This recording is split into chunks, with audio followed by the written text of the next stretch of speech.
बंदर और डॉल्फिन की कहानी। एक बार कुछ समुद्री नावक एक बड़े जहाज में समुद्री यात्रा पर निकले। उनमें से एक नाविक के पास एक पालतू बंदर था। उसने उसे भी अपने साथ जहाज पर रख लिया। यात्रा प्रारंभ हुई। जहाज कुछ दिनों की यात्रा के बाद समुद्र के बीचों बीच पहुंच गया। गंतव्य तक पहुंचने के लिए नाविकों को अभी भी कई दिनों की यात्रा करनी थी। इतने दिनों तक मौसम नाविकों के लिए अच्छा रहा था, लेकिन एक दिन समुद्र में भयंकर तूफान आ गया।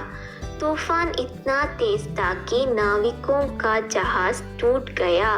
नाविकों के जहाज को बचाने की बहुत कोशिश की, लेकिन अंततः जहाज पलट गया। नाविक अपनी जान बचाने के लिए समुद्र में तैरने लगे। बंदर भी पानी में जा गिरा था। उसे तैरना नहीं आता था। वह डूबने लगा और उसे अपनी मौत सामने नजर आने लगी। वह अपनी जान बचाने के लिए चीख पुकार मचाने लगा। उसी समय एक डॉल्फिन वहां से गुजरी। उसने बंदर को डूबते हुए देखा तो उसके पास गई और उसे अपने पीठ में बिठा लिया। वह बंदर को लेकर एक द्वीप के ओर तैरने लगी। द्वीप पर पहुंचने डॉल्फिन ने बंदर को अपनी पीठ से उतरा। बंदर की जान में जान आई। डॉल्फिन ने बंदर से पूछा, क्या तुम इस स्थान को जानते हो? हाँ बिल्कुल, यहाँ का राजा तो मेरा बहुत अच्छा मित्र है और तुम जानती हो कि मैं भी एक राजकुमार हूँ। बंदर की आदत बढ़ा चढ़ाकर बात करने की थी। वह डॉल्फिन के सामने बड़ी बड़ी बातें करने लगा। डॉल्फिन समझ गई कि बंदर अपनी शान बगराने के लिए झूठ बोल रहा था, क्योंकि वह एक निर्जन द्वीप था जहाँ कोई भी नहीं रहता था।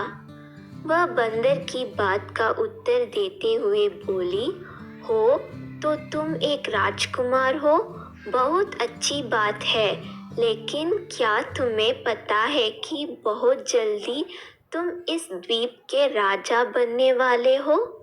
राजा और मैं कैसे? बंदर ने आश्चर्य से पूछा। वो इसलिए कि तुम द्वीप का एकलौता प्राणी हो, इसलिए बड़े आराम से यहाँ के राजा बन सकते हो। मैं जा रही हूँ, अब तुम अपना राजपाट संभालो। इतने कहकर डॉल्फिन तैरकर वहाँ से दूर जाने लगी। बंदर पुकारते रह गया और उसने झूठ और शौकी से नाराज डॉल्फिन उसे वहीं छोड़कर चली गई। सीख: व्यर्थ की शौकी बगराना मुसीबत को बुलावा देना है।